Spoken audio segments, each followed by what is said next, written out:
Ever since I could first form a coherent sentence, I've been a fan of rock music. That's mainly thanks to my dad, who listens to bands such as the Rolling Stones, David Bowie, and Queen. However, at some point during my life, I discovered a band which almost single-handedly revolutionized my taste in music. Around 2023, my friend Max, himself a pretty big music person, told me that while looking for interesting J-rock bands to get into, he discovered a band which he found would perfectly fit my taste. What caught my attention was him saying that they're sorta quirky, but I'm digging it. The band's name was Mowmow Lulu Gyaban.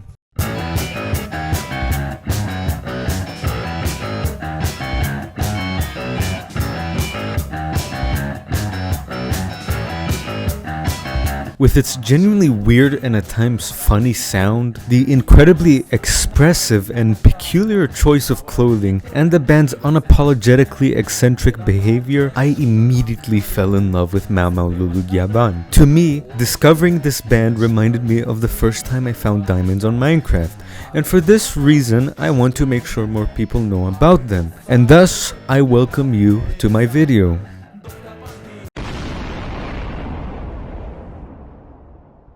We can trace the origins of Mowmow Lulu Gyaban all the way back to 2001, when the vocalist and guitarist Tsuyoshi Yajima, then in university, formed the band for its first stint with two of his friends, one of them being the band's bassist Tomohide Maruyama. This stint didn't last long though, but it set the groundwork for the future. Prior to this, Yajima was already active in the underground scene of Gunma Prefecture, where he switched between bands and experimented with different styles before settling on his own band. In 2005, Yajima, who then picked up the nickname Yajima X, and Maruyama, who picked up the name Rin, reformed the band together with a new member, Yuko Oye, also known as Yu-chan, who played the keyboard and occasionally offered vocals. By June, the band was joined by the guitarist Issei Ishikawa and someone named Tako-chan on drums. However, by the end of the year, Tako-chan would leave and be replaced on the drums by Yajima, and Ishikawa followed suit to be replaced with Yuichiro Shirai for a period of 5 months. In June of 2007, Shirai too left the band to be replaced with Shohei Ikezumi, who became the last extra member of the band, as he left by December of that same year. With that, the band settled on remaining a trio made up of Yajima, who then adopted the name Garibichi, Yuko, and Maruyama, who also switched his name to T Margarita. The band went on to perform in the Tokyo indie scene and small live houses in Gunma and Saitama prefectures, and they quickly gained a bit of a following in Japan's underground scene thanks to their energetic and unpredictable live performances. Thanks to this, the band had a breakthrough in 2009 when they won the Grand Prix at the Japanese radio station's FM 802's Music Challenge 2008 competition for emerging artists. That same year, they released their first full album, my personal favorite, Noguchi Blows Up at Kozugawa. The recognition from the competition and album allowed them to publish their first professional album through a label debut with Victor Entertainment. This album is also my second favorite, and it's called Black is Fine.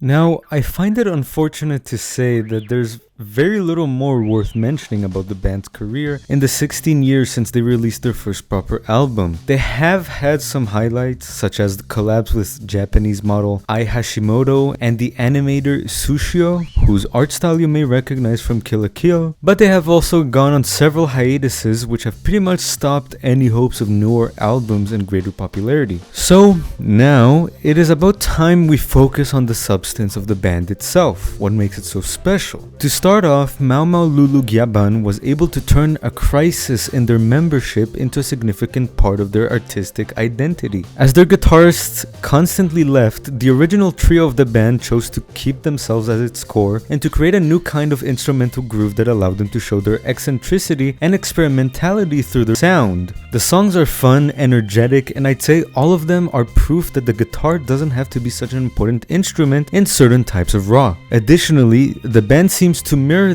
this Japanese tradition of blending satire, theater, and emotional sincerity all at once. For example, their song Yuki-chan no Idenshi is, from my understanding at least, a song written in the perspective of what I would call a pedophilic narrator. However, it does not use this creepiness just for the sake of humor. Rather, the song seems to be using this humor to critique such individuals and the societal issues that create them. While my lack of Japanese means it would take time to find more examples, I happen to have already read the lyrics for this specific song, but I'll make sure to look more into this once I finish the video. Finally, and perhaps most importantly, the band shines brightest because of its lead, Gary Beachy, the crooked-toothed, long-haired founder, vocalist, and drummer. Just from looking at some of the music videos and the live performances of the band, I personally felt as if Gary had this very unique and strong presence. It helps that he and his bandmates usually choose to wear very bizarre and colorful clothes that don't really seem to make much sense. Gary's voice is not that beautiful, it is at times a bit too high-pitched and a little unstable, yet somehow the band manages to blend its instruments and vocals so well that his singing reaches some incredible levels of greatness. Mowmow Lulu Gyaban has at least reached its own cult status within Japan's alternative and indie music scenes. Their combination of theatrical absurdity and unconventional instrumentation is something that truly distinguishes them from both mainstream J-rock and traditional punk acts. However,